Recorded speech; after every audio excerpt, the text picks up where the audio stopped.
Good morning or afternoon, wherever you might happen to be. And welcome to number 2 in the Multilingual TV Spring Series. Today, we're going to talk about race and linguistics and the language services industry. It promises to be a very lively conversation. You might hear a couple of things that make you uncomfortable, but that's good. The best growth happens from conversations that take us out of our comfort zone. One note, we will be conducting this mostly in English. There might be a little bit of Spanish thrown in, but that's the common language that we share. I think it's important, though, to sort of contextualize what we're doing. Far too often, we accept English as the default for everything, but it doesn't have to be. But we are intentionally doing this program in English. I have a great array of panelists here with me today, very knowledgeable people with wonderful perspectives on the issue that we're going to be talking about. And I'm going to kick it over to them so that they can introduce themselves. I think I will start. I'm just going to look at my screen here and see, kind of go in no particular order. I'm going to start with you, Dwain. If you could give us a brief 60-second introduction, please. Okay, well, good afternoon from this part of the world. My name is Dwain Richardson.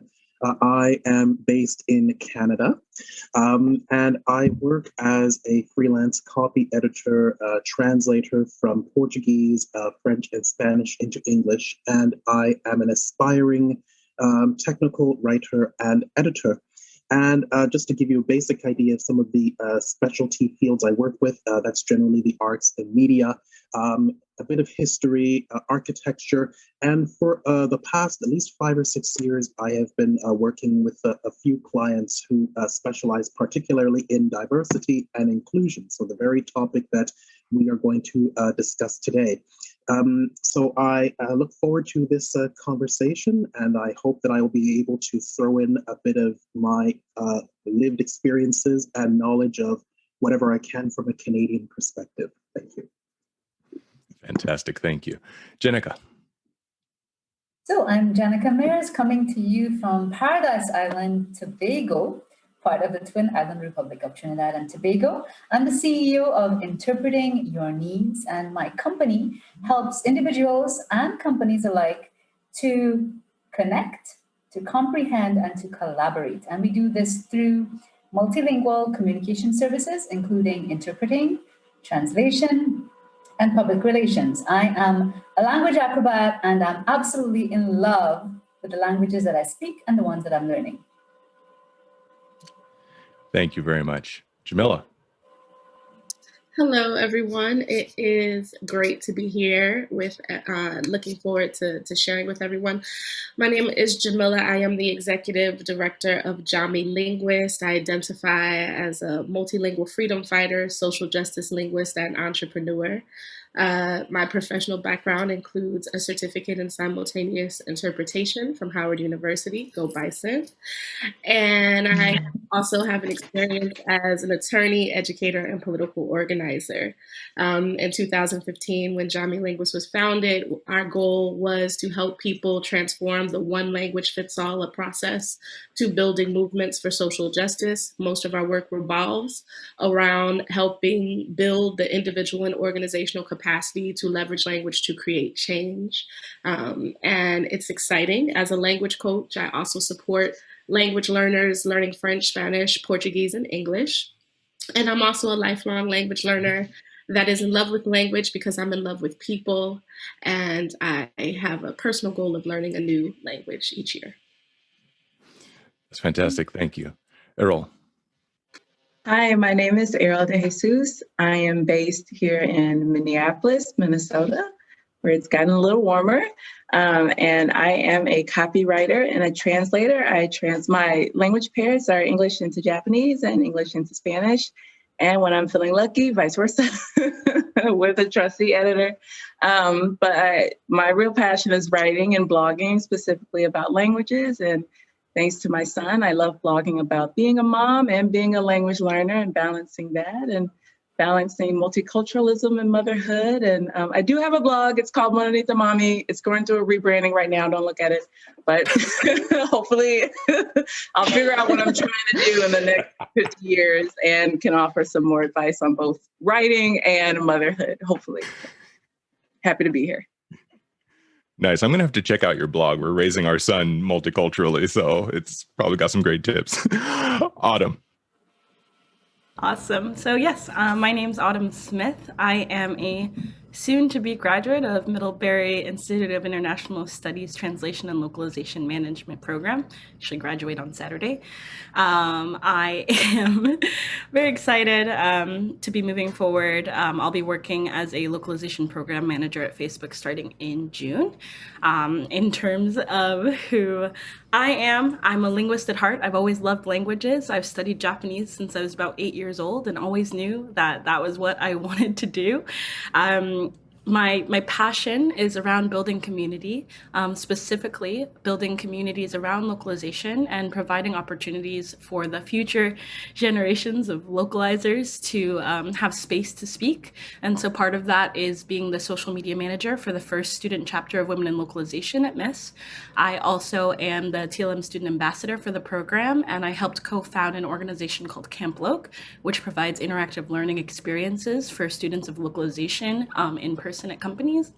I also have recently gotten involved with Global Sake, which is an amazing organization that is all about taking products global and bringing localization to the greater conversation more upstream with clients and making it so that we really have a voice in those spaces. So I'm really excited to be here and can't wait to talk to you all.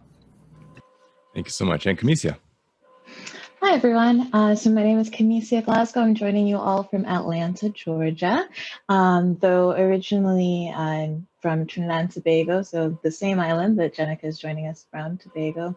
And I've always had a lifelong love affair with languages, just like everyone else. I'm a former community interpreter, having worked primarily in the immigration legal space, as well as the special education space. And so I came into interpreting through a multilingual justice practice, and I am currently sort of in my own rebranding. I guess that's a popular theme here, but in identifying making my name in localization as a field, in particular at the intersection of language and technology. Through life, I've done a lot, including teaching Spanish and working in nonprofits and civil rights organizations, and co-founding, back when I was in college forever ago, this organization called the Student Language Exchange that offered an opportunity for multilingual, multicultural, international students to become teachers of their native languages, which were often ones that weren't taught in school in the university. So Swahili, Albanian, Tagalog, etc. And that was pretty cool. It spread to a few campuses thanks to our co-founder. But anyways, I am in a recent role as well with MultiLingual as the partner events consultant, bringing you more events like these forthcoming. So I'll pass the word back to you, Michael. Thank you very much. And last, and actually probably least important, I'll introduce myself. My name is Michael Reid. I'm the managing editor of MultiLingual. I started in this industry as a translator and interpreter. My working languages are Japanese, Spanish, French, Portuguese, and Greek. I've also, I was going to say had a stint in higher ed, but it was quite extended as a language professor as well. So that's what brings me into this space. Thank you, everybody, so much for being here. I'm really excited for this because I think we can all agree this is a conversation that needs to happen and is kind of conspicuous by its absence in this industry and in this space. So I'm really glad that we're all here together to share our different perspectives. So the first thing I want to ask, and let's have this be about a 2-3 minute thing, and then we'll sort of get more into the weeds of it. But in a high-level way, what have you observed about the state of diversity and inclusion in the language services industry? And just, for background, I did an article, for example, in MultiLingual magazine back in November, December called Linguistic Blackout. I'm not trying to plug it. I'm just trying to say it came about because when I was growing up as a young Black nerdy kid in a multilingual neighborhood who loved languages as well, I didn't see anybody that looked like me. Represented in the translation industry or as a linguist or anything like that. And even to this day, you don't really see that much. That's why I wrote the article. And it turns out Black people in general are pretty underrepresented, and especially African Americans in the United States in the language services industry. So that's sort of the perspective that I'm coming from. And I think it looks different in different parts of the world. But I just want to hear from each of you, like I say, in about 2 or 3 minutes, what has your experience of linguistics and the language services industry been as relates to diversity and inclusion? And we're going to go the opposite direction this time. So Camisia, I'm going to start with you. Oh my, I was not expecting that. My bad. We can go to Autumn, but I think Autumn's going to feel some kind of way about that. So. No problem.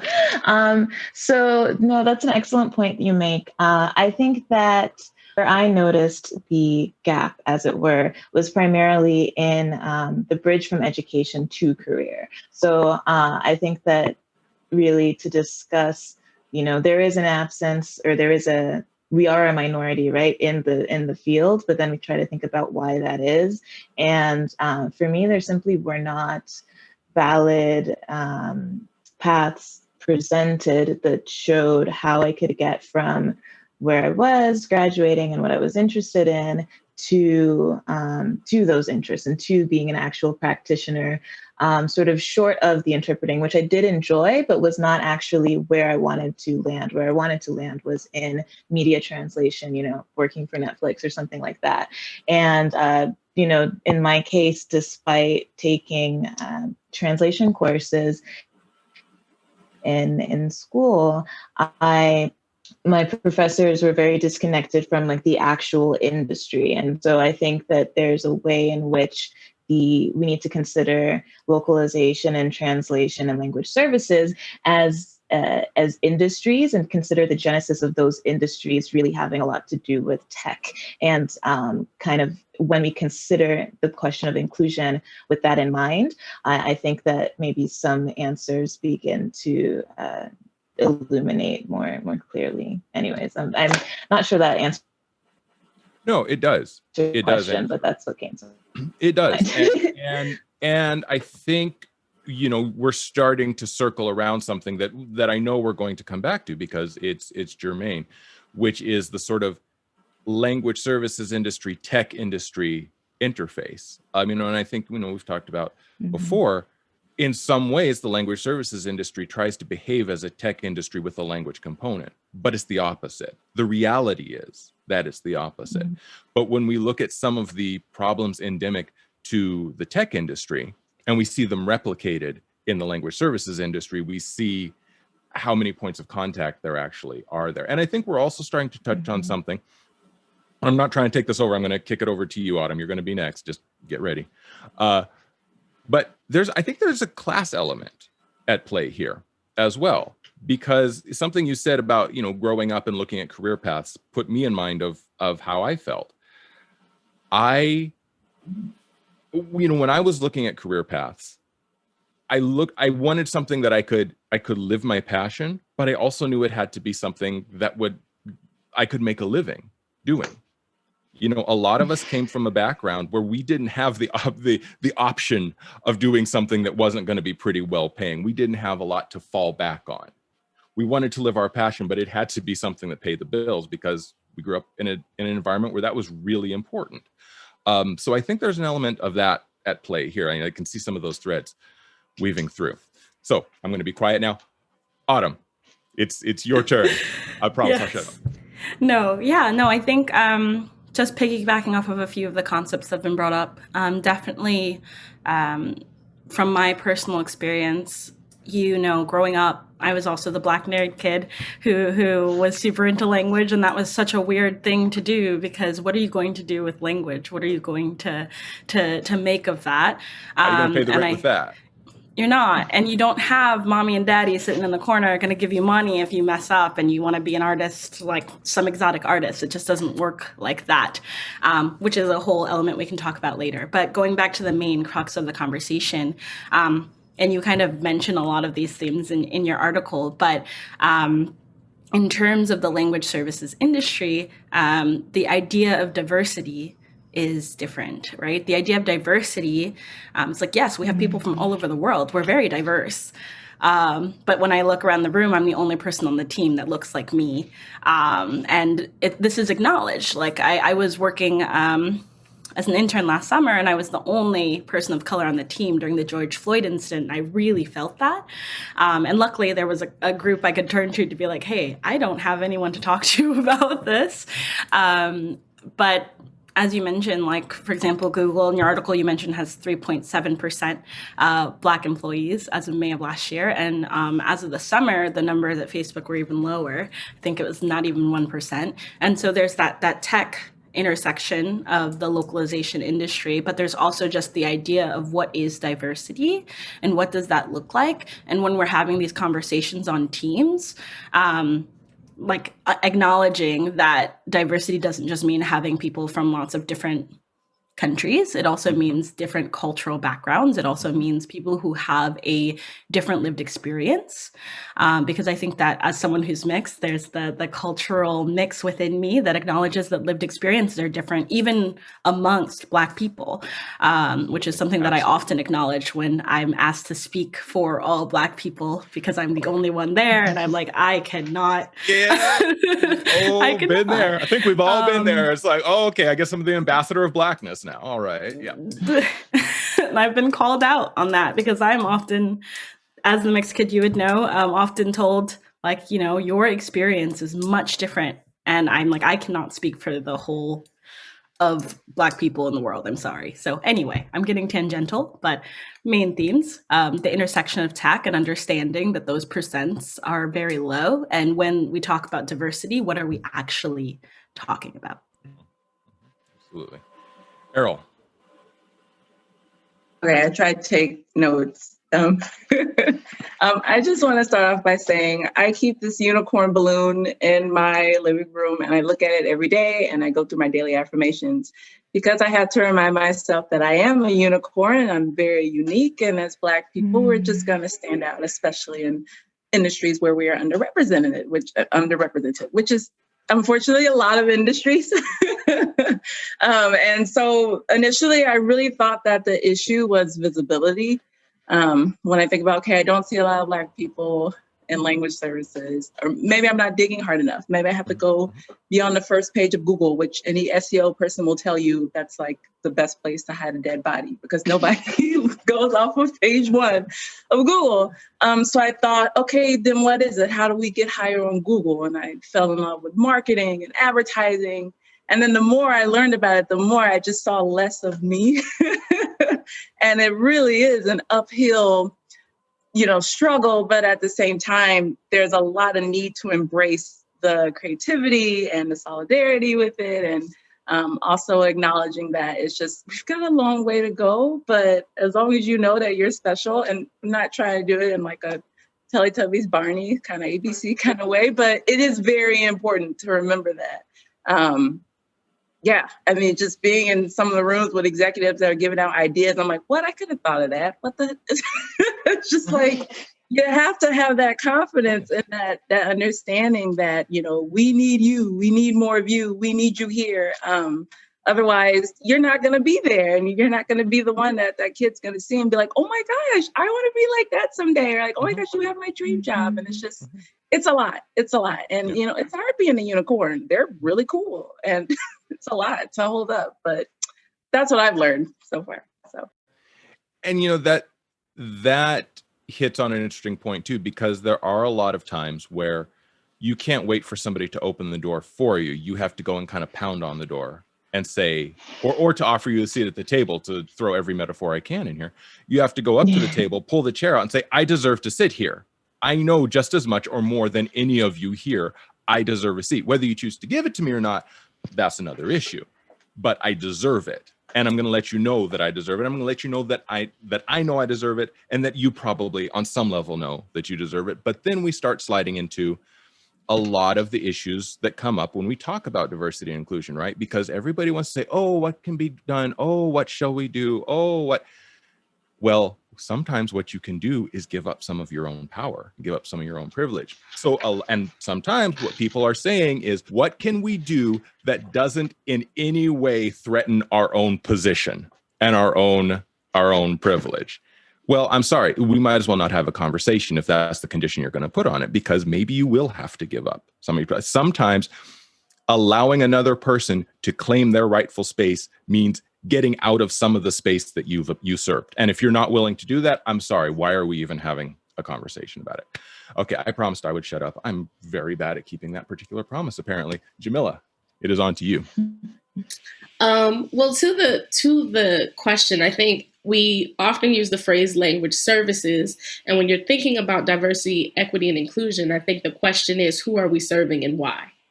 And because if you're looking at an absence, then you have to look at the root causes of, okay, who are we serving?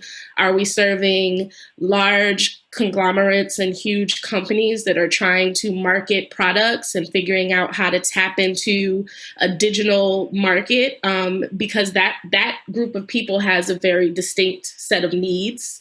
Are we targeting hospitals or legal services organizations or those kinds of things and the people that they serve? What I think often happens when we talk about language services, we're talking about private sector and largely corporate academia, right?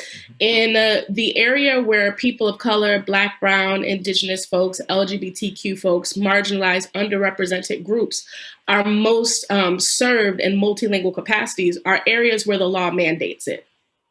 So the law says, if you come to court, you are entitled to an interpreter if you don't speak this language and you are charged with a crime. If you go to the hospital and the doctor says, we need to discuss your treatment, you are entitled to an interpreter.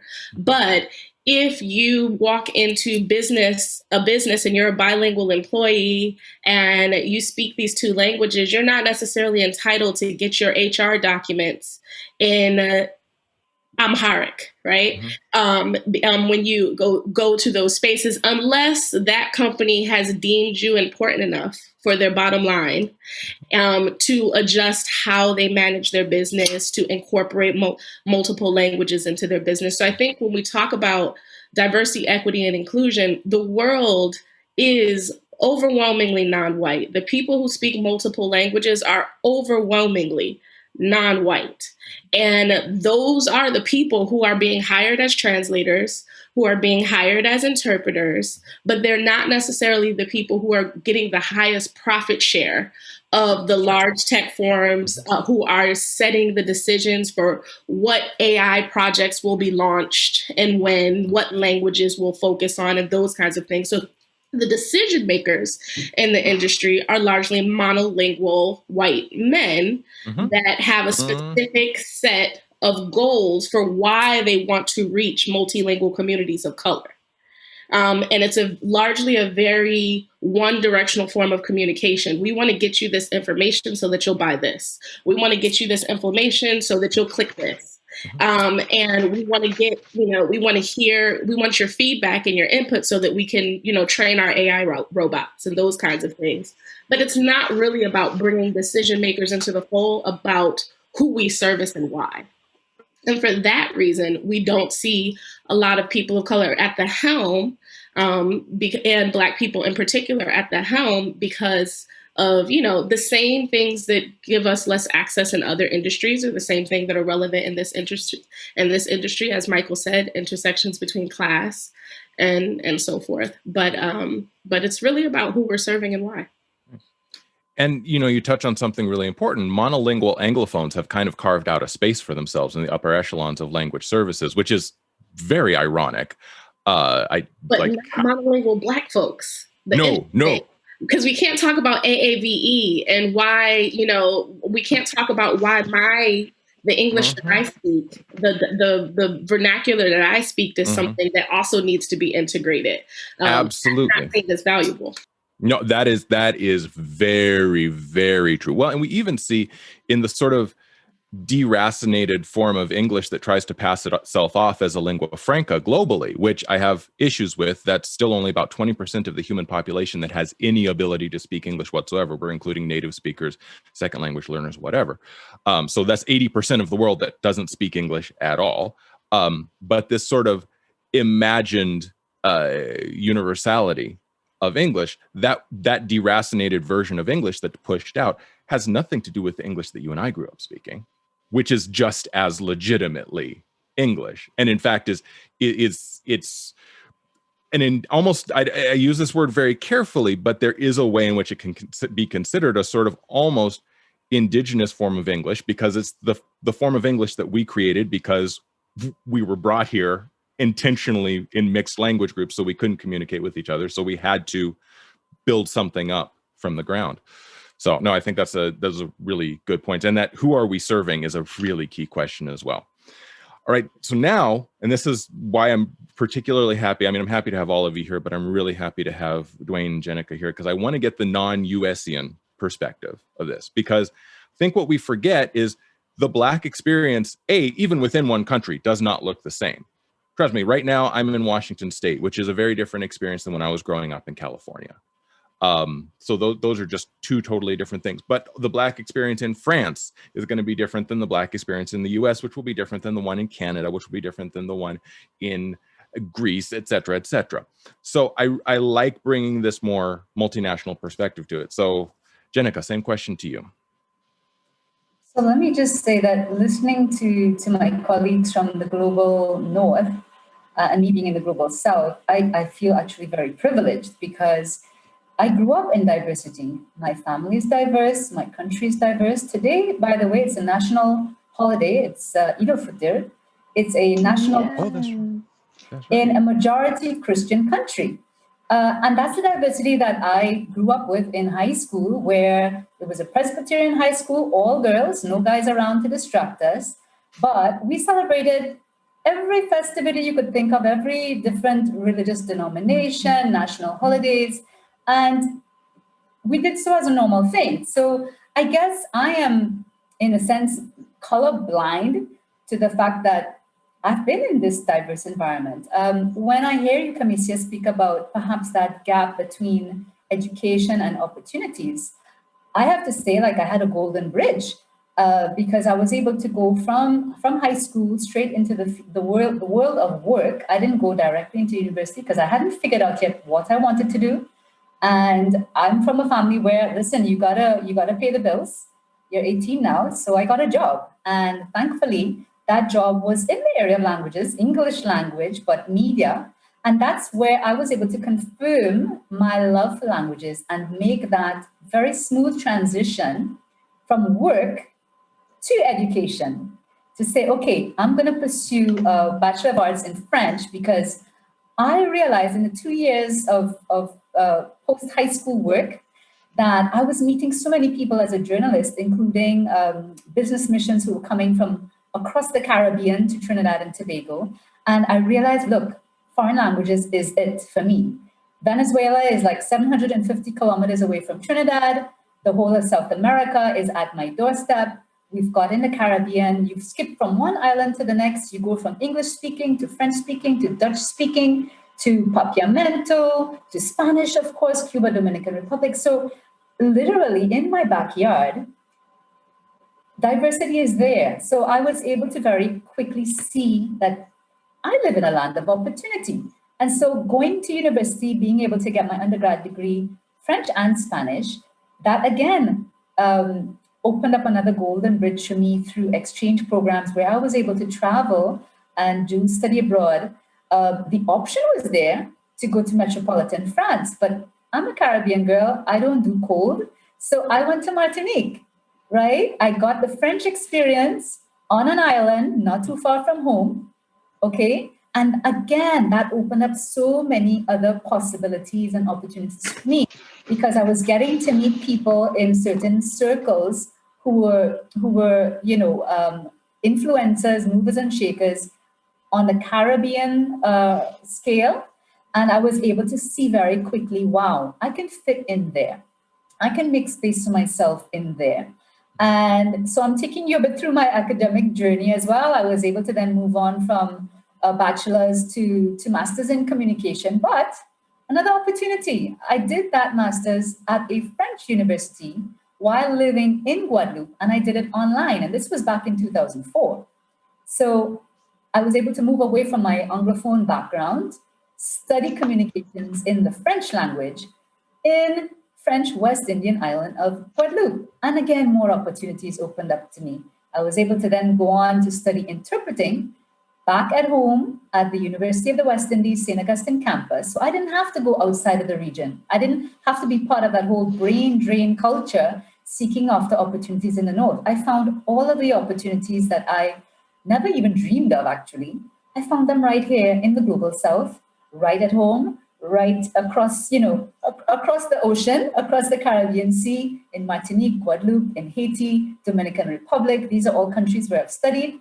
And so I am really privileged today, having taken some of the tangential turns in life, gone, worked globally, but I came back last year during the pandemic, came back home, set up my company, Interpreting Your Needs. And I'm just really proud and privileged to say that I am back in my region to serve my region. To your insightful remarks, Jamila, who are we serving? Well, I'm very clear in my mind that I'm serving the people of my region, and I am serving them through multilingual services so that they can grasp the opportunities that they just maybe had not known of, but that I was privy to from a very early stage. So I'm just one of the privileged few Black people around here.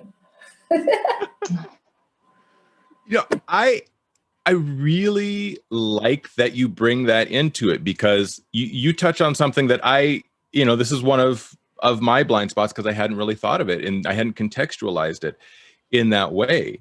But something you said really, really drove something home for me.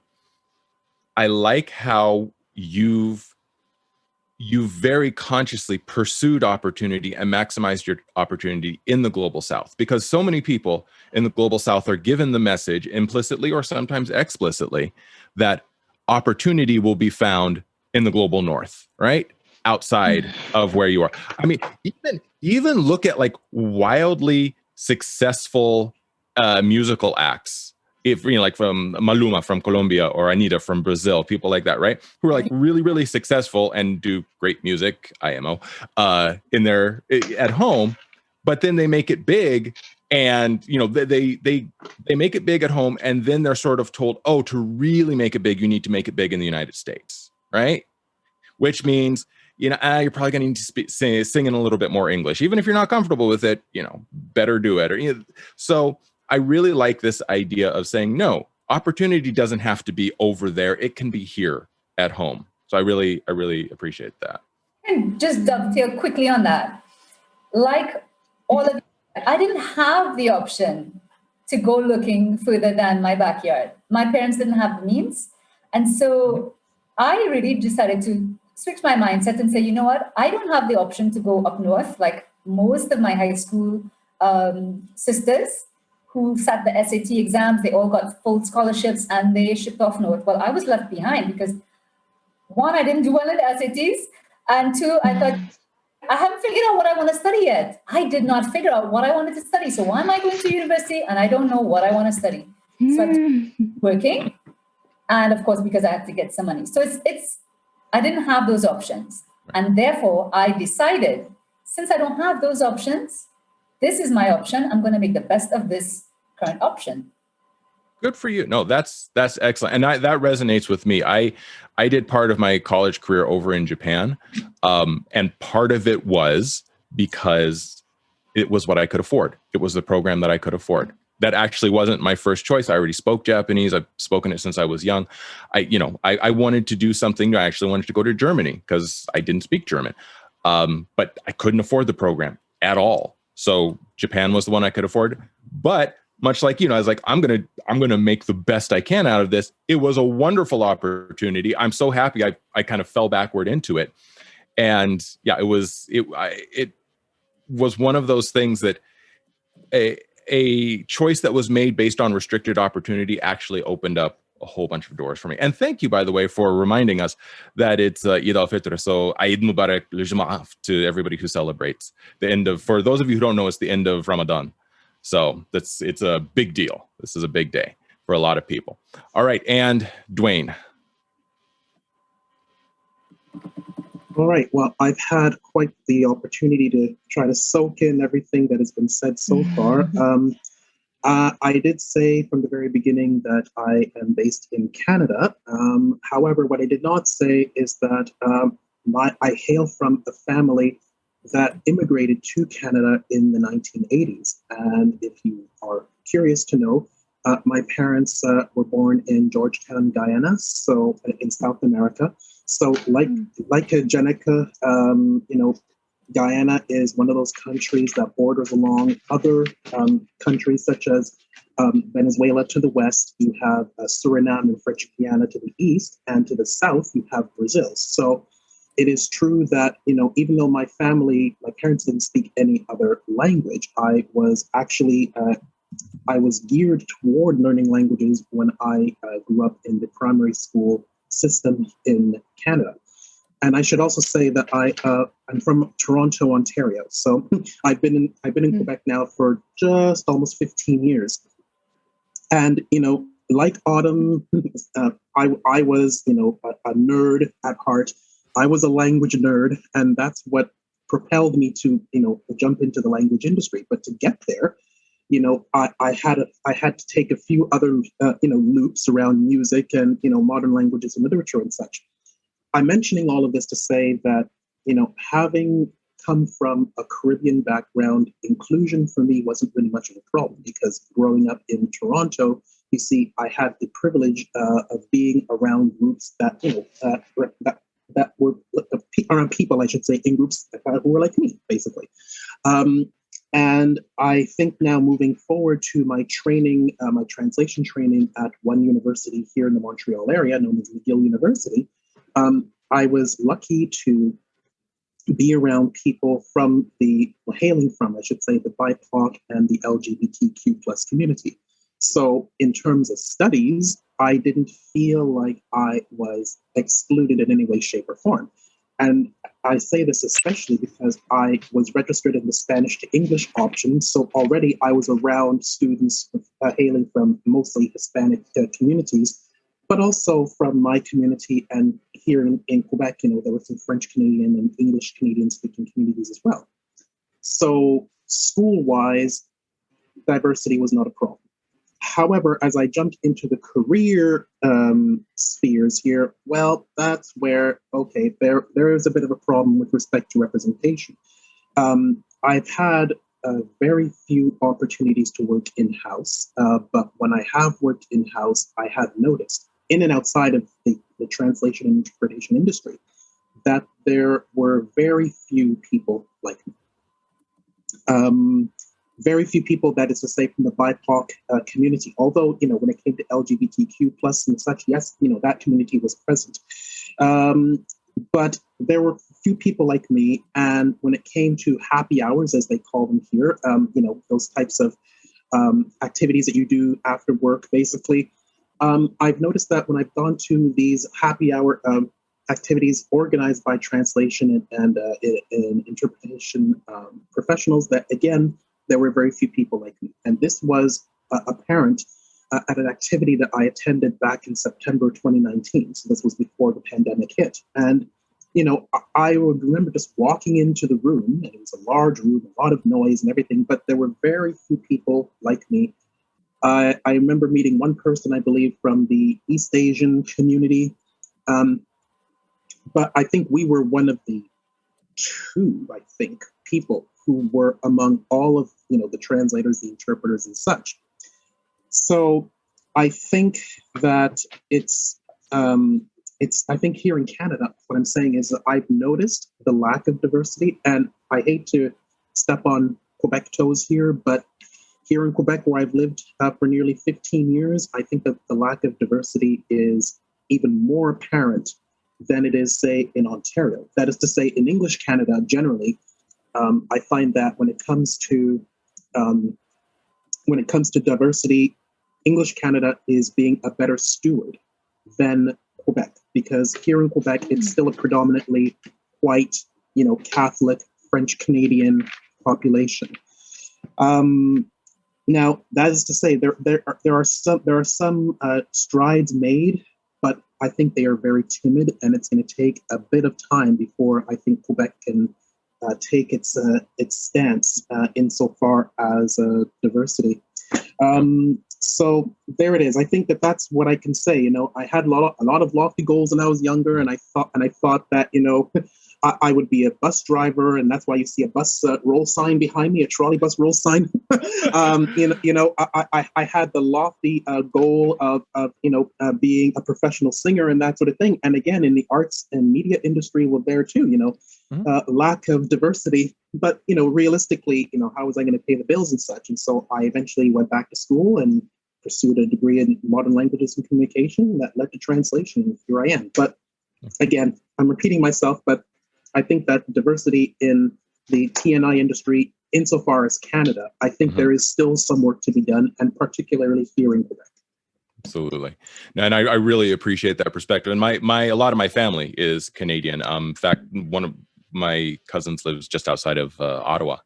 So I see exactly what you're talking about. We take trips to Montreal sometimes, and so I dig where you're coming from. Jamila, I know you have to dip in about 10 minutes. So, and then Camisia, you wanted to say something too. So Jamila, I'll let you get to your comment, and then Camisia to yours. Thank you. Yes. So I was like having all the feels when Gennike was talking. I had just finished talking. Not my turn yet. But I want to just say, because I do have to answer a question that hasn't been asked before I have to leave out. I feel very similar to how Gennike feels, right? I got my simultaneous interpreting certificate from Howard University, right? And so my professor spoke 9 languages. It was from Martinique, Black woman who was extraordinary. And with a Black Cuban professor and an African-American professor, folks who were international, like the experience that I had of Blackness was an international Blackness. And in the work that I do, I have very purposely surrounded myself by my people, right? So whether it is, women, people of color, Black folks, LGBTQ folks, I very purposely, so I don't necessarily on a day-to-day basis feel like I'm not included, because I have carved out the space. And I want to just say, for folks who are interested in getting into the field, when you're looking for opportunities, other interpreters and linguists are your network, right? When I'm in this panel, I already know I'm hitting up everyone on the panel, because I probably have a job or opportunity for you in the near future. You know what I mean? So I look for my people. I look to pay my people. I look to work with my people. And then my people look for me. And so I don't necessarily feel like I'm waiting for someone to give me an opportunity. Language services is not. Tech is dominated by small groups of people, but the language service providers, there are not huge conglomerates that have overwhelmingly taken over the market. It is a unique industry in that sphere that a lot of small service providers can carve out multi-million-dollar spaces just by doing quality work and connecting with people and being real with people. So I just wanted to say, like, my experience in language has been very Black, has been very female, has been very gay. And I've loved it for that reason, because it's been purposeful. And for folks who are in the US, similar to, the capacity to travel, different people have that. I know that there are a lot of folks who are in the US who feel like, I want to learn this language, but I can't travel to Japan. I can't travel here. You can't travel to Haiti, but you can go to Florida and learn Creole, because there's tons of Haitians in Florida. You can't travel to the Middle East, but you can go to Michigan and learn Arabic over there, because there's a huge community of Arabic speakers. You want to go to Ethiopia, but you don't feel like you can afford it, come to DC. There are Eritreans and Ethiopians that speak Amharic that are ready to talk to you, right? So you can go to your backyard anywhere in the world, in this country, and find someone who speaks another language to connect with and build your skills. And so I just wanted to encourage that thought process of using the resources that are here, networking amongst ourselves, and not looking, because we really are the people who have the skills. So we can control the industry if we work together. That's a very good point. That's a very good point. And my experience speaks to that as well. I didn't learn Japanese in Japan. I learned it in San Francisco because I lived in Japan. I was raised in Japantown, right? I didn't learn Spanish in a Spanish-speaking country. I learned it in California because that was the other neighborhood language. Like, and my mom was a French speaker. So before I ever went to France, I spoke French. So you're right. You don't, your economic situation may restrict some of your opportunities. Yes. But depending on where you live, you don't have to necessarily go that far. You're 100% right, Jamila. You don't have to necessarily go that far to be able to have some of that immersive experience. Absolutely. All right, Camisia, you wanted to say something too. Yes, I did. And oh my goodness, I am so glad at the direction that this conversation has taken, just all of the many curves. I feel like I could respond to each, intervention individually, and I won't because we don't have time for that. But a couple of things that I wanted to say, or maybe I'll just start with the main takeaway, and hopefully these subpoints will come up as I explain. So when I mentioned the gap kind of between education and opportunity, as I worded it, I was thinking more in terms of career directly, right? But then as I heard Gennike speak more on this, what do I want to say? I feel like a unicorn. I feel like a unicorn because I went to an Ivy League school. I had a lot of opportunity. I received a lot of financial aid. I was able to study abroad because of it. And because of fellowships and things like that.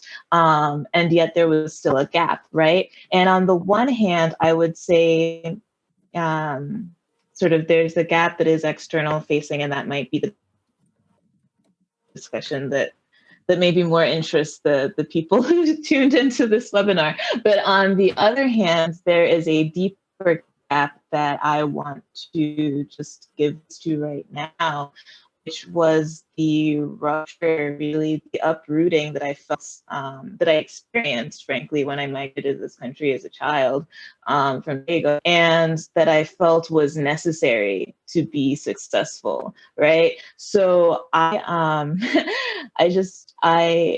Gennike is like hearing what I would have wanted for my life, or something like that, right? Or something that always seemed kind of more a fantasy than an accessible reality. And it's curious to say, right? Because I'm a creative person, I'm a poet, clearly I'm, intelligent. I'm not tooting my own horn here. I hope it doesn't sound like that, but I'm saying, like, why would why would it not occur to me to pursue a path as hers? And I'll tell you why. It's because from the jump, right? When I first came to this country, I lived in the panhandle of Texas, very white area, right? And then I went through most of my schooling in Atlanta. Most people think of as a very Black area. I happen to live in a very white town within that, and go to what's commonly called the best public school in the area. And in that school, in that high school, I was in this interesting conundrum, or not conundrum, but I was just in this interesting place of, okay, this Black city, but all of my neighbors and all of my classmates, for the most part, are white. And it was weird because even within the school, we had a demographic split of about, I would say, 48% white, 48% Black, and then, mix other with the remaining percentages. And except my classes were not like that, right? In my AP classes, I was often one of maybe 2 Black students, right? And going into college, like I kind of differently, because I was a nerd, right? I wanted to be a linguistic anthropologist. Like I almost went to not Brown because I wanted to study with a specific professor at Swarthmore College. But anyways, my point is though, that all of these decisions that I made, and then again, when I got to this PWI, predominantly white institution for college, I had the irony of feeling like, oh my gosh, my classes are so diverse. Look at this. I get to have friends who are my complexion and they're smart and they're alternative and they're into, punk music and all of these things. Like that for me was an entry point into diversity. Whereas for a lot of my friends who were coming from like South Central LA and these places that were more ethnically homogenous or coming from abroad, right? And like countries like Jamaica or whatever that are also pretty ethnically homogenous. Like it was very shockingly white. And for me, it was very diverse. And I think, I guess what I'm just trying to point at is this tension, right? That kind of in my own life, and I can only speak to it with any degree of expertise, but has always existed between being who I am and being where I'm from and doing what needs to be done and coming into success, And anyway, sorry, I don't want to monopolize, but one last thing also, I just thought it was so funny, again, as Gennike was talking about her studies, because I have been looking into master's programs. And recently, in the month of March, you celebrate the month of the Francophonie. So Francophone culture and studies, it's a whole month, and it's pretty nice because it's one of the rare times where at large, you're talking about the French language and you're not just talking about France. But I went to an event here that the Francophonie Atlanta had sponsored, or I went to an event, I went on Zoom because that's what we're doing these days.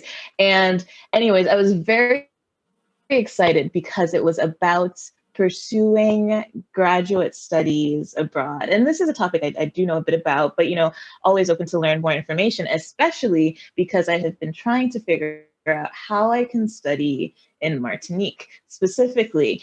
And it just said is pursuing graduate studies in the Francophonie. And so I was excited. Imagine my surprise when I get there and the panel is only representing France, Quebec, and Switzerland. And when I asked questions about, okay, how might I study in the Antilles, it was as though it had never dawned on them, right? That somebody would want to do that. And I did have the opportunity to study, not study, in France a couple years after graduating. And that was another situation, kind of as Dwain was mentioning, where, there were three of us, right? There were three Black people in my my whole regional group. We saw each other immediately when we got there. But you're lucky there were three of you. I was the only one in my France study abroad. Right. I was the only Black person when I went to Argentina, right? So I'm glad you said that because I had had the opportunity to study and research extensively in Argentina through undergrad. And so by the time I got to France, I already knew okay, I'm going to want some sort of co-racial community. And I knew that it would exist, right? France obviously has a multiracial demographic, given its colonial history primarily. But where I was located was in the south of France, and that's a bit of a different milieu. So anyways, all of that is to say, I started this group called for the language assistance of color. And it was interesting to say the least. Sorry, I believe I skirted the point that I was going to make, but I am going to recognize that I've been talking for quite a while. But, and as you were speaking, Michael, actually, about the even musicians, right? So immediately comes to mind Rihanna, right? I love Rihanna, right? And I remember, shout out to my mom, who some years after, I guess somewhere between Umbrella and Fenty, right? But towards Fenty, maybe after Man Down. I don't know how familiar our audience is with her repertoire, but I'm a big fan. They'll learn. I noticed her accent Yeah. Okay. Yeah. I noticed her accent, like, Oh yeah. just dove, like it just diluted immensely. It was insane. And then also, no hate, but actually to appreciate that, she lives, to my understanding, in New York, right? And this idea of just like having to export yourself, as Gennike mentioned in our preview conversation, I really like that phrase, in order to make it is something that has been very constant in my mind in a way that I haven't really seen clearly or been able to acknowledge until recently. And it's also, quite frankly, because it's so encouraged, right? No, that idea that if you don't make it up north, you haven't really made it. XYZ. Right. Yeah. No, for sure. We're going to get to the Q&A in about 5 minutes here. Before we do that, and I know 5 minutes is not nearly long enough to really get into this topic the way we want to, but I'm gonna throw the grenade out there, y'all. Are you ready for the bomb? Here comes the bomb. 2 words, Amanda Gorman. All right, Errol, I know you got some feelings about this. I know you got 1 or 2 things to say about this, and so I want to hear them. Come on, let's go. Well, at the time I was taking a break from social media, particularly Instagram and Facebook. I was part of a Facebook group that was majority white, and there was a post about it. And I was like, oh my gosh, they're featuring a Black woman, and then I started reading the comments. I'm like, oh no, wait, what happened? Never read the comments. And the more, if you want to be happy, never read the comments. As multilinguals, maybe you can relate to this, reading something in another language to sort of have a emotional detachment from it, if it's in one of your native languages. So I read an article in Japanese and I was like, okay, sounds like someone didn't fit certain criteria and it's no longer working, with the stuff. So I'm just gonna try to stay objective as possible. And I did. I like I said, I took away from social media, but I would occasionally scroll on LinkedIn because that's where I get some projects coming through. And there was a translator I was following who's white. I think she lives in Italy. And LinkedIn kind of cuts off after a couple of words. It was like, I need to speak up for translators everywhere. I'm like, Errol, don't click read more. Don't do it. But I did it. But and you did it. You pushed that button. Again, criticism. And then, oh yeah, doom scroll. 100%. I go into the comments. People are saying even Black people would struggle with, translating. It's like, so let them struggle with it. Okay, we'll struggle. Yeah. So I was like, all right, no more LinkedIn. I'm part of the American Translators Association, probably not next year. And I think, Dwain, we were at I think I met you at one of the one they had last year, their virtual conference. Yes, I was there. Yep. All that wonderful newsletter where it says, Amanda Gorman gets criticism for her criteria. I'm like, okay, trying to sit on the fence, but all right, let's see how objective you can stay. And I open an article and this is what gets me. Saying that only a Black person can translate Amanda Gorman's literature is equivalent to saying that I can't translate Homer's The Odyssey because I'm not Greek. And I'm like, oh yeah, because I remember Homer was really struggling to find jobs and dealing with racism. Oh, that's right, he wasn't, because he's not Black. And this is the dumbest metaphor, whatever I've ever seen in my life. And what really stands out to me is, I'm going to calm down, inside voice. But no, it's good. It's good. All the criticism, all the comment, they're coming from white people in high positions and PWIs, and it's funny. I mean, have you asked what a Black translator thinks about this? There we go. I love how we can't even get our own 2 cents in, but white translators are saying, of course, Black people should have more jobs, but you shouldn't get it just because you're Black. Race shouldn't be a factor. I'm like, okay, when was it never a factor? Exactly. You know what that reminds me of? People who say politics should be kept out of the workplace. I'm like, the people who say politics should be kept out of the workplace never needed an act of politics to get in the workplace in the first place. So that's, it's real nice to be able to say, oh, politics should be kept out of the workplace. Well, I'm sorry, until about 1965, I didn't even wasn't able to get my foot in the door. And it took a political act to get me there. So my presence is political by default. Right. So if you don't want politics in the workplace, what you've just told me is you don't want me in the workplace, really. Certainly not in the fullness of myself, right? No, absolutely. And yeah, that because I can see different aspects of what people are saying about the Amanda Gorman thing. That having been said, that whole, the Homeric Greek verse, so that means a person who isn't Greek can't translate Homer. That is such a red herring argument. Because even, and I say this as somebody who is Greek by marriage, even modern day Greeks have a tenuous relationship with ancient Greek ideology and ancient Greekness, right? We're not talking about anybody's current lived experience. Right. So, and saying that, trying to throw Homer in there is just trying to ignore the fact that we're talking about, again, lived experience of and again, population. Zooming out, right? Zooming out. This is what gets visibility in a newsletter that's going to thousands of people across the country, right, or the world, whatever. It's like this is what gets put on a spotlight. This is what's getting highlighted and talked about. It feels like couldn't spend a couple more minutes. Couldn't go through your list of thousands of paying members and try to sort out. Hey, maybe this is a Black person I can reach out to and get their opinion on something. It just it's like.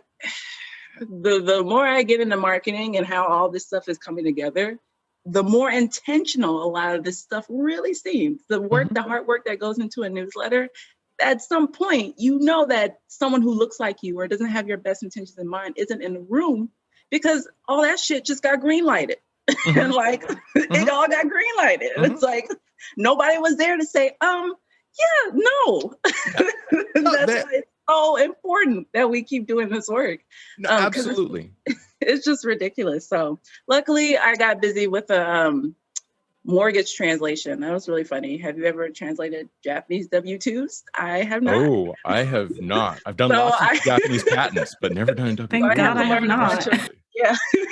So that was a lovely distraction, but sometimes I need to do that to just, one, pay the bills, and two, to just ground myself, because it can just get really frustrating, the lack of just consideration and the lack of self-awareness. Like you said, people are saying, oh, let's not get political, but who does that benefit? Exactly. Who's benefiting? Exactly.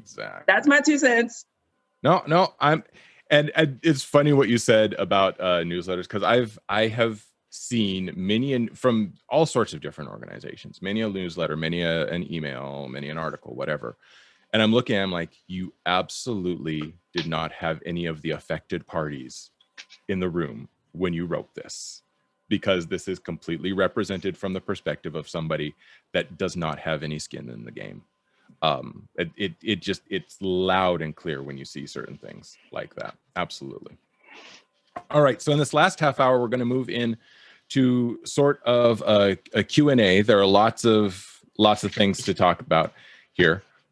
One question is, and this, because I think it's really good. A conversation like this is really important to sort of have a statement of problem, right?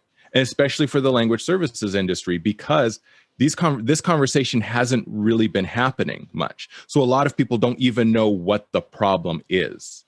And so that's a really important thing to say. Okay, here's what the problem is. We've done some of that, what we would call in education scaffolding. We've contextualized the problem. Now, let's move into maybe potential solutions. And no, we're not going to solve it in the next half hour. I know, I don't think anybody has any illusions about that. If we do, we're pretty awesome. We're like Justice League. But no, we're not going to. But let's look at some potential solutions. What are some potential paths forward that make things look better? I think we've established that there is a problem. We've established what some of the problem is and some of the intersections that go into it. Anglophone supremacy, racism, white privilege, classism, a sort of a split between management and the proletariat. Like, there are a lot of things that are going into this, right? So how do we untangle this knot? And one of the questions that came in, and this is an interesting idea, and I want to hear what everybody thinks about it. So give me your best 60 to 120 seconds on this idea. Would it be helpful to start a Black in localization group similar to the Women in Localization group? Autumn, you're on. Okay, so with this one, it depends on who is creating this and for what purpose.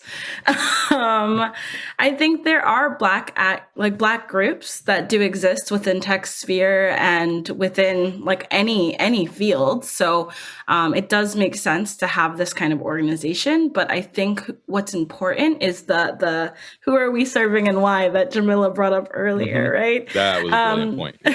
It does tie into that from my personal opinion, because there are some people who would say that, like, are you creating this because you feel bad and you want to try to soothe your consciousness and make it feel like, you're doing something. This is the whole savior complex thing that comes into play. Or is it Black people creating this as a safe space for Black people within the localization industry? In that case, I do think that is something that's strong. It's a community. It's that network that Jamila was talking about. It's talking to the people that look like you about the opportunities that do exist. So in that case, agreed. Yep. With under conditions. Right. No, makes a lot of sense. And somebody said, why not invite Black, whites, and everyone? And I'm just going to say, in all frankness, because whites are already there. We don't need a white people and localization group. That's just called localization. Like, let's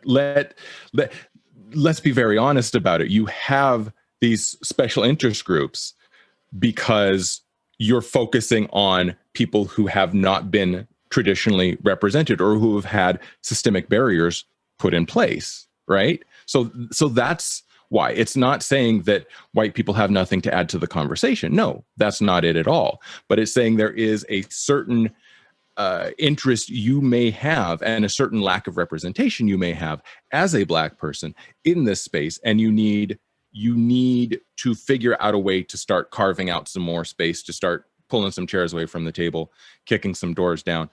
Choose your metaphor. So, I think that's really important to remember.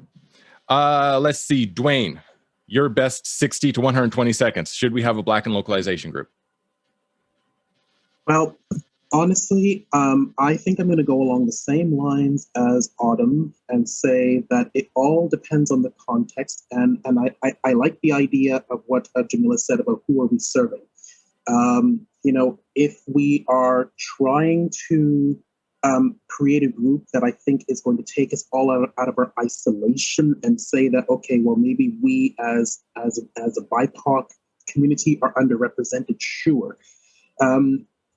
But again, I think it's just a question of context. I have to say I am not all familiar with this whole TNI localization thing, and and I'm not familiar with the racial makeup of these groups. So I honestly cannot really say much about that. I will say that right now. So I'm just going to repeat myself and just dovetail on what Autumn said. Context. This is something I've learned in translation and interpretation circles. Context is everything. So. I think it's just a question of, why do we need it? Who are we serving? For what purpose? And I think once we've answered those questions, then I think we can see if, there's a need to segregate, the BIPOC community from our other compatriots. So that's my 2 cents right there. That makes a lot of sense. And you're right. Context is everything. And that, it could be that a Black and localization group would be more necessary, say, for the United States or Canada or something like that. But if you're in Cuba, right, or Dominican Republic, we're good. We're good, yo. So that takes me to Gennike. What do you think? That was precisely my comment, and absolutely not to be insensitive to your needs up north.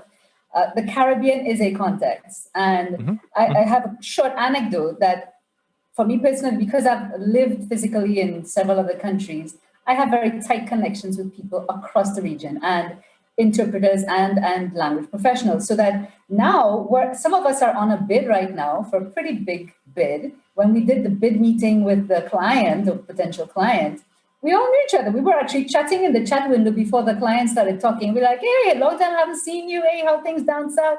How things in Guadeloupe? How things in Suriname? We know each other. So there is this this group without being a structured group, and we know who our colleagues are in the space, and sometimes we are competitors, but guess what? At the end of the day, if my colleague can't step up to the plate for whatever reason, they're going to call me a colleague. They're not going to call me a competitor. So I think the notion of a group is also something you need to look at. But we are a group in the Caribbean. We're a big, happy Caribbean family. So we're doing that already. So it already exists. It just doesn't exist up here. But ain't that the global north though? Well, it doesn't exist up here, so does it exist at all? It probably doesn't. If it ain't up here, it ain't around, yo. All right, Camisia, what do you think? Black and localization. Good idea, bad idea? Yeah.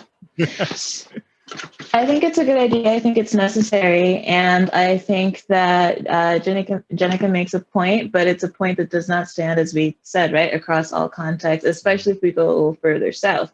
So my former claim to fame, and if we could save that, I'm not famous in any capacity, but I spent a lot of time studying the Afro-Argentine social movement, right, and other Afro-Latin American social movements. And immediately what came to mind is that there has been agitation for basically a Black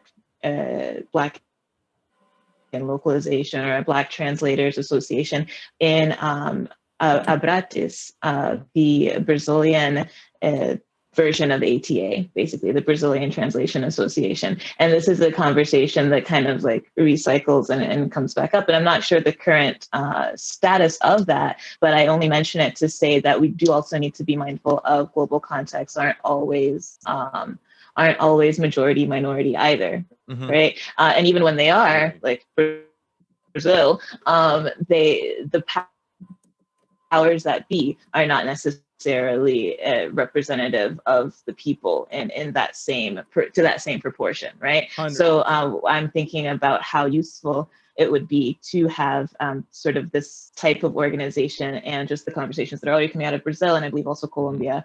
But your point is also taken, Gennike, and it does sound more and more like paradise. So, well, and that is a really good point too, because there are certain points of contact. Again, like we said at the head of this, the Black experience in different countries, and even within one country, looks different.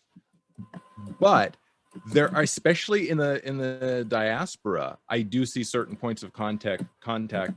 For example, I talk to my Black Brazilian friends, and they talk about some of the Black Brazilian experience. Now, people who look like me are in the majority in Brazil, but that doesn't mean that we're in the majority in the upper echelons of power. And so we sort of recognize that when we're talking to each other. So there are those, and same with Colombia. My cousin's from Colombia, and we'll be talking about the dynamics there. And though people that look like us may be, all over, when you get into the boardrooms, how many people are there? And then the number becomes vanishingly small. So those are 2 points that may be in tension, but they're really, really important because they're both equally true contexts. And finally, Errol, what do you think? Black and localization. Good idea, bad idea? Since you're the last person speaking, it's basically, if you say yes or no, that's going to decide if we, as the ambassadors of Blackness, make the group or not. Okay, no pressure. All right. I think it is a wonderful idea, but can it be a well-implemented strategy? Anytime someone talks about starting something, be an organization, a club, whatever it is, what kind of framework are you working with? And I did marketing communications for an AMC, it's Association Management Company. They basically, help volunteer-driven organizations. And we lost the proposal. It was for OBAP, the Organization of Black Aerospace Professionals. I was like, Black astronauts, yes. I'm so sad they said no to us, but there was a same structure for organization we propose working with. What's your marketing strategy? What does your leadership look like? How is your event planning? It's a huge commitment, and passion without action is just like a fantasy. I'm pretty sure I'm not quoting that correctly, but great idea. Work on it and get back to me. No, and I think I think you're right. And you hit on something that's really, really important in D&I work. And as when I do DEI, diversity, equity, inclusion consulting, I talk about this a lot. Do not mistake motion for action. Don't think that just because you did something that you did the thing that needed to be done, or that you did it in the way that it needed to be done. If this is just a box to check so that you can say, oh yeah, then actually don't waste my time, because the illusion of progress can sometimes be more damaging than the actual lack of progress. The lack of progress you can see, right? That's right in front of you. You know the enemy you have to fight, the hill you have to climb. Whoa, Amanda Gordon reference. But if that actually was completely spontaneous, I'm pretty happy with myself. But if you have an illusion of progress, then all of a sudden you think, oh, okay, things are better. And you kind of get lulled into a sense of complacency, only to have a fairly rude awakening, a few steps down the road. And you're like, oh, I guess they weren't better, but I wasn't prepared for this fight anymore. I thought I'd reached the mountaintop. And turns out I had just reached a flat place before the ascent got really steep. So you make a really good point. Do it, sure, but do it well, and do it for the right reasons. And make sure that the affected parties, this is something that the disability community has really taught me, nothing about us without us. Make sure the affected parties are the ones at the steering wheel. Because if not, it's just a bunch of smoke and mirrors, y'all. Okay. Another question. This is actually really interesting because it gets into its language, but it's also technology, right? Somebody had sent in a question, really, really brilliant one. It says, well known that neural networks can be very biased depending on how they are coded, and especially on the training data. Tay, Microsoft's infamous chatbot that learned to spew racist rants in 2016, for example. It's also known that machine translation can be sexist, especially when translating between gendered and non-gendered languages. Shout out to MultiLingual. We've been doing a lot of articles on that. Just go to multilingual.com. You'll find plenty of them. Have you encountered a similar bias in terms of race when working with machine translation? More generally, how can linguists avoid sexist and racist bias when working with machine translation and other language modeling neural networks? So I will go to, let's see, actually Autumn, because you I think have your hands in that whole tech thing. I was gonna make a Battlestar Galactica reference with the Cylons. But I don't know how many people would get it. I was expecting it, Michael. Okay. So you've been working on the Cylons who will eventually destroy us all. What do you think? Yes, it's my job. No, it's actually Jane Nemkova's job. One of the professors at MIST that I'm very, very lucky to be currently studying with. She basically single-handedly created Lionbridge's AI department. But we're exactly talking about this subject at the moment. Essentially, the main problem, no matter how great your system is, no matter how many parameters you have, aka Google's 1.7 trillion parameter machine learning model that's coming out. The problem is, and I can send you guys the article later, there's a line that says they're using a corpus which draws from Reddit and Wikipedia and other online sources. Like I can think of 3 problems just off the top of my head with that, but okay, yeah, sorry, my bad. And so, yes, there's 1.7 trillion parameters. Yes, there's 3,000 expert researchers that are working with the data, and they're kind of filing through it. But the problem lies with the source content. We as humans are biased. We're all have unconscious bias as well. Absolutely. And anything we create is going to be biased. And so while we're getting to the point where we're just pushing for speed at this point, we're just pushing to get the next biggest thing, the ethical and moral concerns regarding this have become a kind of side story. Like, yes, these problems occur, and when they do occur, it's really bad. But they kind of say, oh, yeah, we'll fix that later. But there needs to be it's very easy to train machines to flag certain things and to file those away to be checked by humans, and then over time train it to no longer recognize these phrases Mhm. and recognize that this is not okay. But it's a journey. It's a long process. It's difficult. And as long as we're humans creating things that go into AI, we're human. Right. It's just a reflection of who we are. But mainly there needs to be a process and put more priority on the ethical concerns around AI if this is ever going to be solved. I was just going to say the fact that profit is coming, I mean, and it always does in the corporate world, but that's one of the problems with the corporate world is that the profit comes before the moral and the ethical considerations, right? But the fact of the matter is we live as humans in a society, and societies are glued together or even loosely sort of bounded at their edges by social, moral, ethical considerations, right? The whole what we owe to each other question. So if we're putting profit at the beginning of the considerations, and really a consideration for speed is a consideration for efficiency, which is a consideration for profitability, then we've got a problem, because we're developing things that can have material impact on people's lives in an unjust way, but we're not putting the ethical, moral considerations at the front of it. And I think that's really distressing. And somebody made a comment I just wanted to say in the chat, which I really, really liked, about Brazil. And they said, we have English classes since preschool. Is that illusion that you can only make it in life if you speak English? And I think part of that ties into, what we've been talking about. A lot of people do get fed the idea that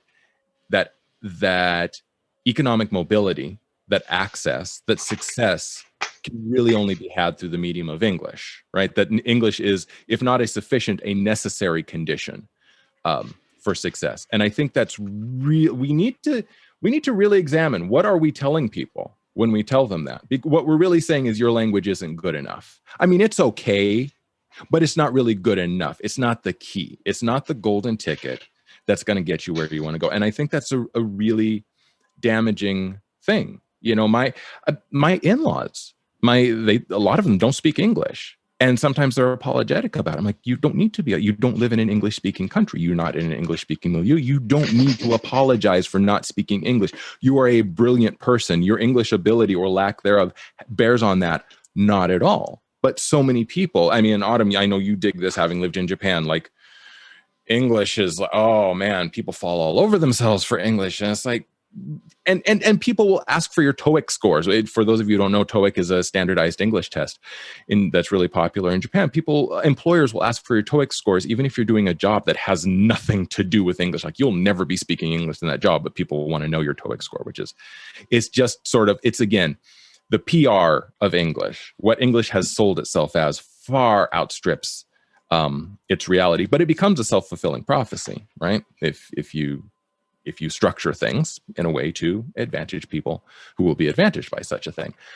Does anybody else have anything to say on the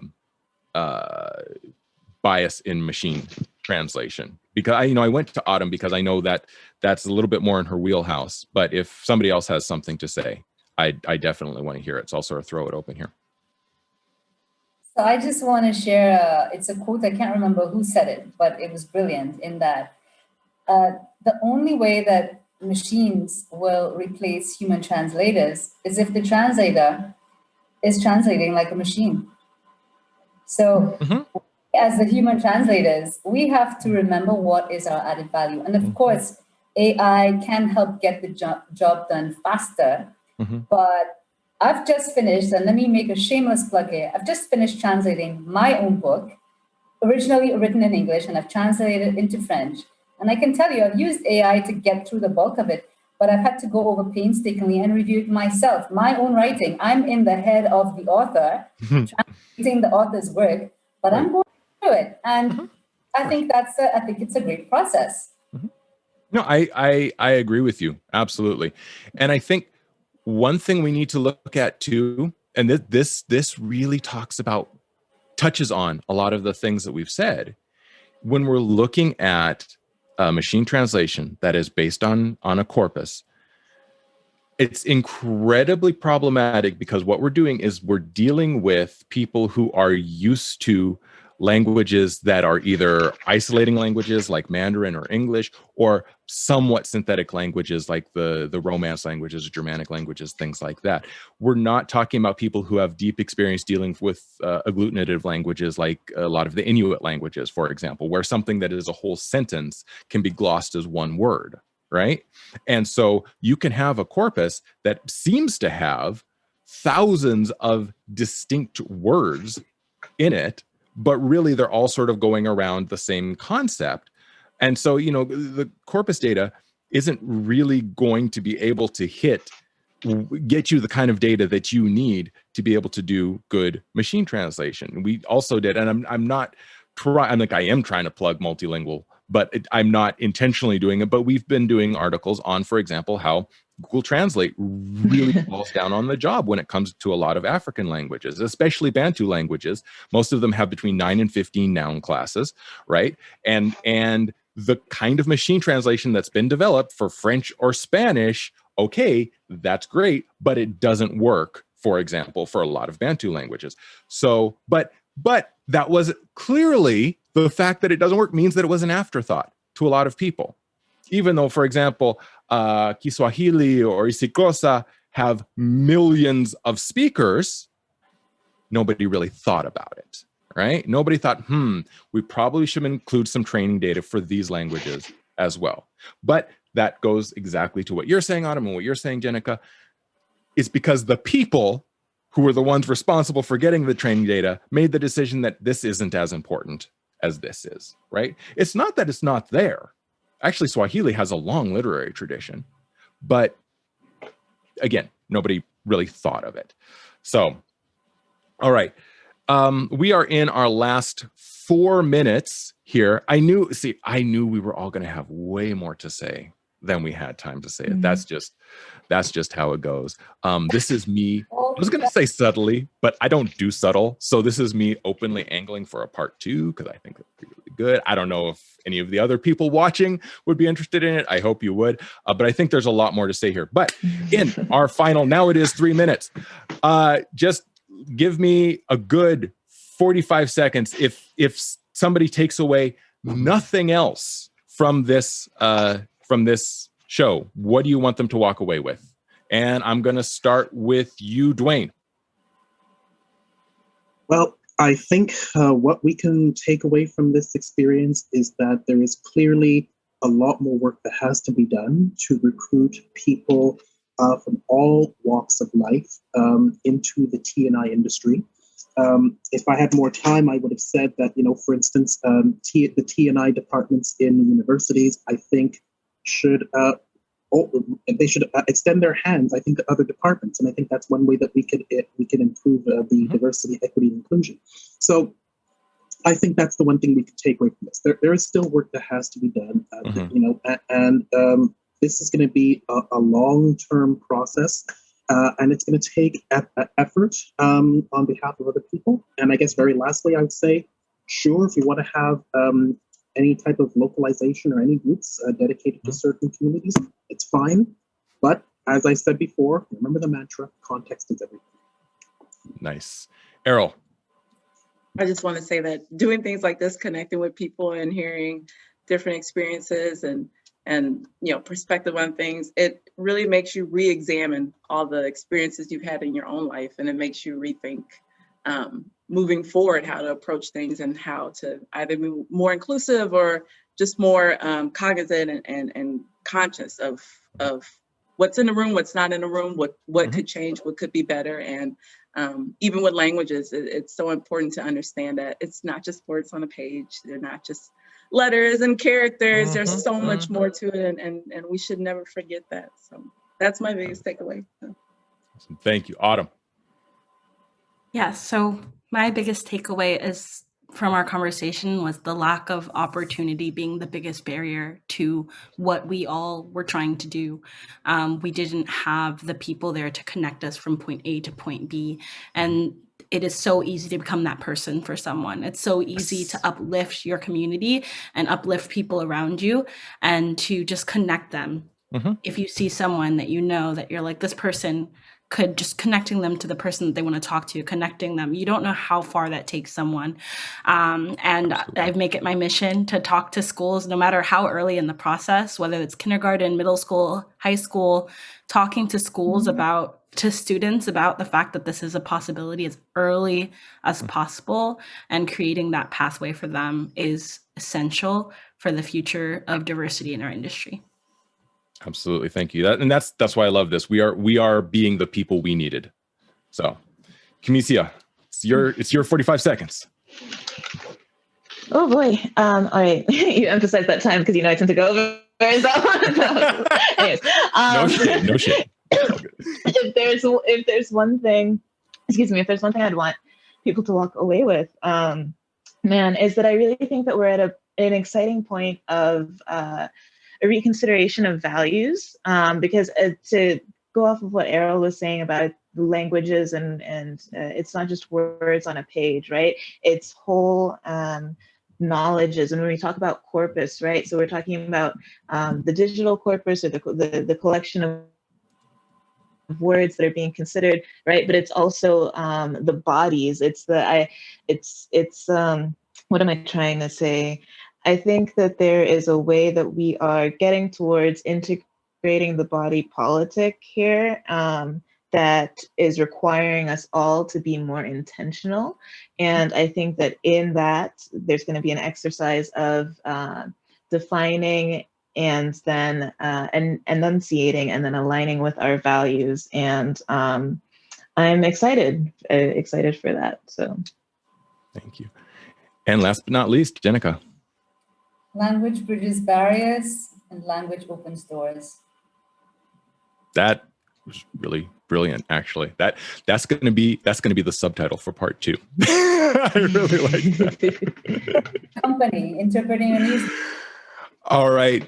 I really, really appreciate all of you being here today. This has been a fantastic discussion. I've loved hearing your perspectives. These things that you've said have made me think of other things, made me sort of look at things from a slightly different angle than I had considered them before, sort of hit some of my blind spots, which I love conversations that can do that. I really appreciate you taking the time to be here, to be honest, to be authentic, to be vulnerable and share your experiences. And we really appreciate everybody out there who's been watching and listening. Really hope you got something out of this conversation. Again, you might have heard a couple of things that were uncomfortable, but these are the conversations that move things forward. This is how change happens. And it's a change that is long overdue. So thank you, everybody, for attending. The recording of this webinar will be available later. Thank you, everybody in the background for the producing. Evie and Oscar, really appreciate that. This literally would not be happening without you. So massive thanks to you. And yes, muchísimas gracias. And we will talk to you all later.